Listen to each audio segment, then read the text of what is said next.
प्रणाम घ्यावा माझा श्री महाराष्ट्र देशा।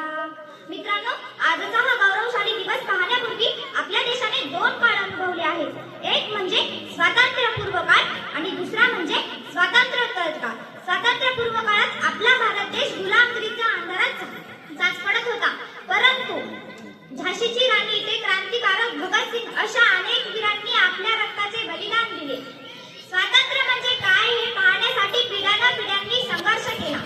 शूर आम्ही सरदार आम्हाला काय कुणाची भीती, शूर आम्ही सरदार आम्हाला काय कुणाची भीती, देव देश अन धर्मापायी प्राण घेतलो हाती, देव देश अन धर्मापायी प्राण घेतलो हाती। त्यानंतर उजळली 15 ऑगस्ट 1947 ची फाट आणि आपला भारत देश स्वतंत्र झाला। पण केवळ स्वतंत्र होऊन चालणार नव्हते, तर देशाला एका सूत्रात बांधणे आवश्यक होते। अशा वेळी भारतरत्न डॉक्टर बाबासाहेब आंबेडकर यांनी आपल्याला संविधानाचे वरदान दिले। बाबासाहेब म्हणायचे, शिका, संघटित व्हा आणि संघर्ष करा। त्यांनी केवळ कायदा लिहिला नाही, तर प्रत्येक भारतीयाला माणूस म्हणून जगण्याची प्रतिष्ठा दिली। संविधानामुळेच आज राजाचा मुलगा राजा होत नाही, तर जो कष्टाने शिकेल तोच राजा होतो। आज आपण देशात जे स्वातंत्र्य आणि समान अधिकार अनुभवत आहोत, ती बाबासाहेबांच्या विचारांची शिदोरी आहे। ज्यांनी लिहिलं संविधान तोच भारताचा मान आहे, जगाच्या पाठीवर माझा भारत सर्वात महान आहे, सर्वात महान आहे। स्वातंत्र्यानंतरच्या या काळात भारताने तंत्रज्ञान, शिक्षण आणि अवकाश विज्ञानात मोठी झेप घेतली आहे। पण मित्रांनो, आजचा तरुण या स्वातंत्र्याचा खरा अर्थ समजून घेतोय का, हा एक मोठा प्रश्न आहे। मोबाईलच्या अतिवापरात आणि पाश्चिमात्य संस्कृतीच्या अंधानुकरणात आपण आपले संस्कार विसरत चाललो आहोत। आपण विसरतोय की हे स्वातंत्र्य किती कष्टाने मिळाले। तुकाराम महाराज म्हणतात त्याप्रमाणे, रात्रंदिन आम्हा युद्धाचा प्रसंग, रात्रंदिन आम्हा युद्धाचा प्रसंग, अंतर्बाह्य जग आणि मन, अंतर्बाह्य जग आणि मन।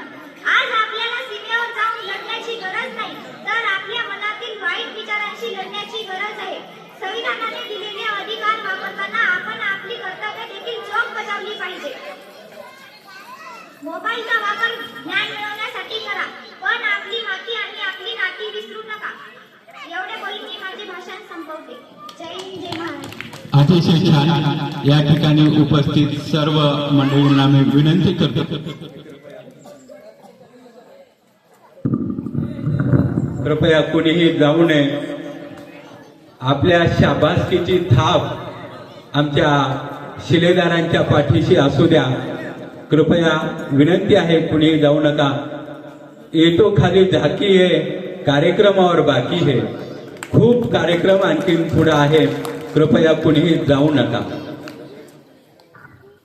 यानंतर इतिहासाच्या पानापानावर ज्यांची गाथा आहे, ज्या शूरवीरांच्या बलिदानाने आपण मोकळा स्वतंत्र श्वास घेत आहोत, त्या शूरवीरांना आपल्या मंजूळ आवाजातून अभिवादन करण्यासाठी आपल्या समोर येत आहे स्वरा सूर्यवंशी।